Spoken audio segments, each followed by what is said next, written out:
wabarakatuh. Waalaikumsalam warahmatullahi wabarakatuh. Hamdan wa syukran lillah, amma ba'du. Segala puji bagi Allah yang telah melimpahkan nikmat dan rahmatnya sehingga kita bisa berkumpul di dalam kelas yang insyaallah diberkahinya. Salawat beserta salam kita curahkan kepada Nabi Muhammad sallallahu alaihi wasallam. Semoga kita bisa mendapatkan syafaatnya di yaumil akhir kelak. Sebelumnya saya ucapkan terima kasih kepada dosen pengampu mata kuliah Ulumul Quran Ibu Yunana, dan saya ucapkan terima kasih kepada teman-teman semua yang telah hadir untuk dapat menyimak presentasi kami di beberapa menit ke depan.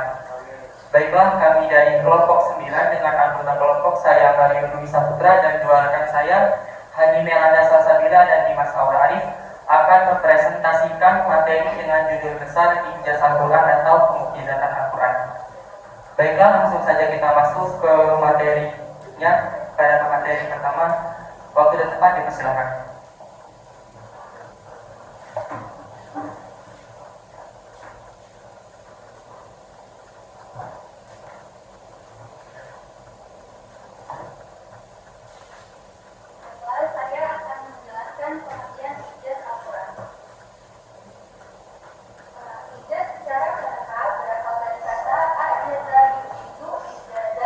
Yang berarti menjadikan lemah atau tidak kuasa. Kata lemah yang dimaksud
dari macam-macam ijaz Al-Quran.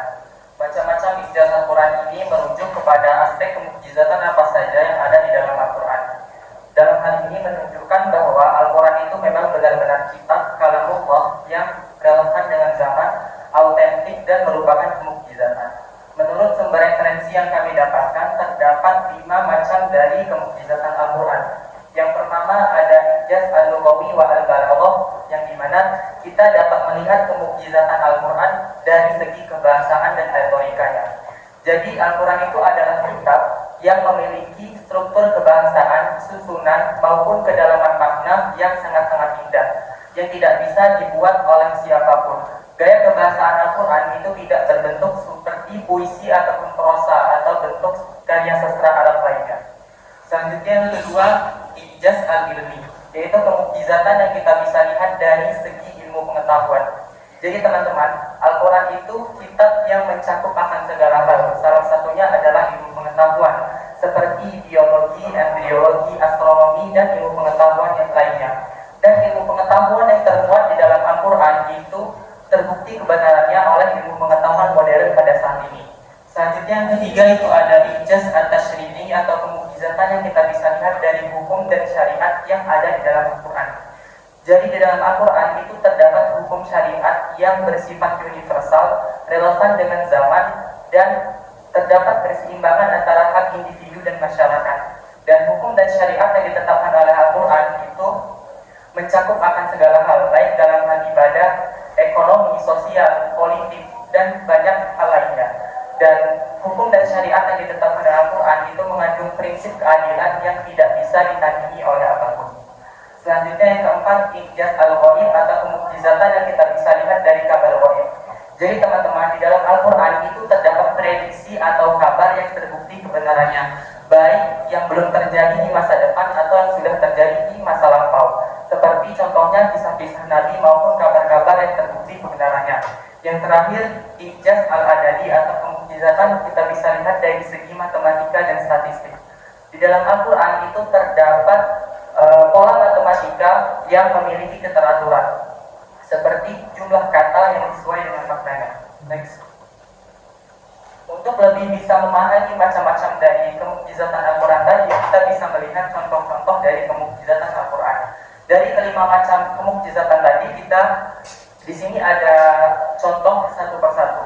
Yang pertama ada ijaz al-lughawi wa al-balaghah yang terdapat pada Al-Quran surah Al-Baqarah ayat 23. Teman-teman bisa baca terjemahan dan Arabnya, saya akan menjelaskan makna dari ayat tersebut.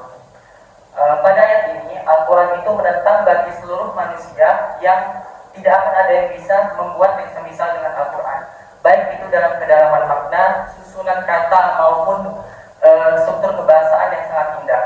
Dan hal itu terbukti sampai pada saat ini, tidak ada yang bisa membuat yang semisal dengan Al-Quran, baik itu satu ayat, satu surah, dan lain-lain.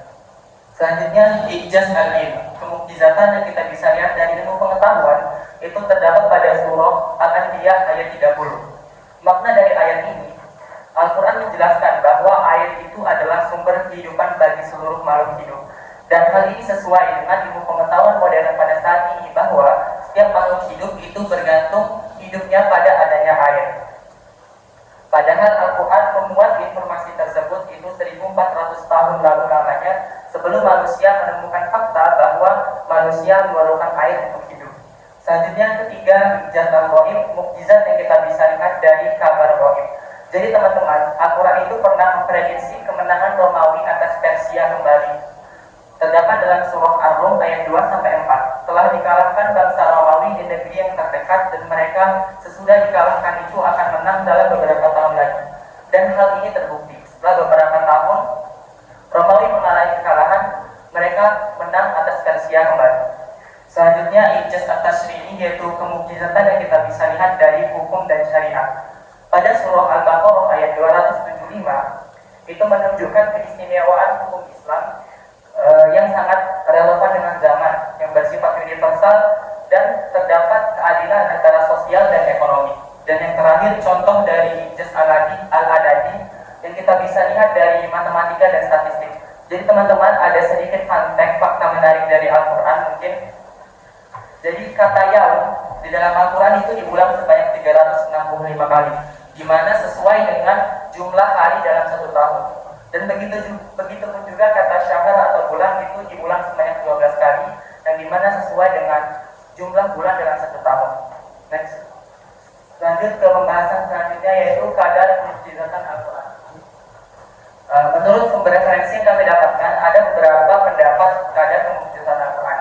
Namun secara umum, Al-Quran itu merupakan mukjizat dengan segala makna yang dibawa dan dikandung oleh lafaz-lafaznya dan juga uslubnya. Satu huruf darinya merupakan bagian dari mukjizat yang diperlukan oleh lainnya dalam ikatan kata. Suatu kata yang berada di tempatnya merupakan bagian mukjizat dalam ikatan kalimat, dan satu kalimat yang berada di tempatnya juga merupakan bagian mukjizat dalam jaringan surah.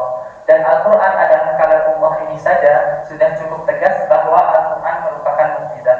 Jadi intinya adalah kadar kemukjizatan Al-Quran itu tidak hanya sebatas ayat, surah, ataupun juz, tetapi seluruh bagian Al-Quran itu merupakan kemukjizatan, karena setiap bagian itu memiliki keterkaitan satu sama lain. Saya rasa cukup sekian penjelasan yang dapat saya sampaikan. Saya lanjut ke materi selanjutnya.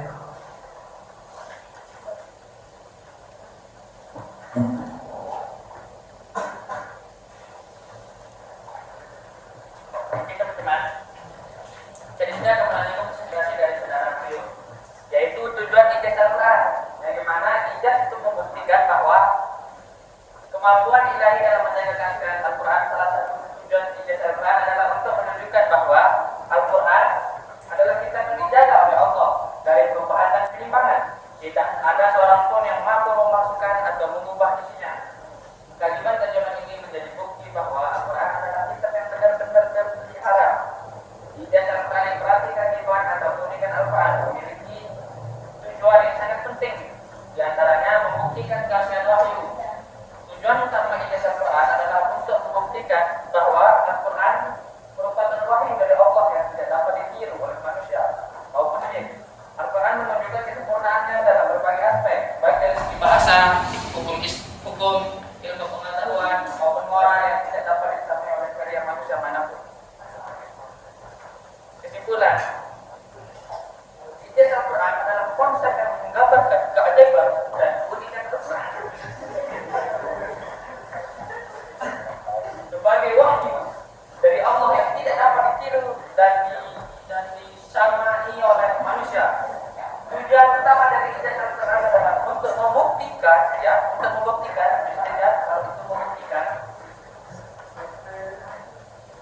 bahwa Al-Quran adalah wahyu ilahi yang benar-benar menunjukkan kebesaran Allah.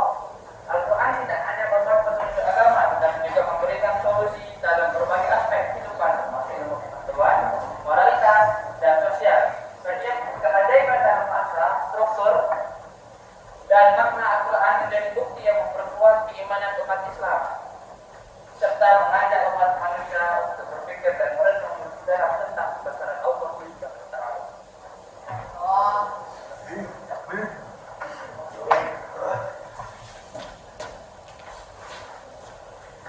Oh.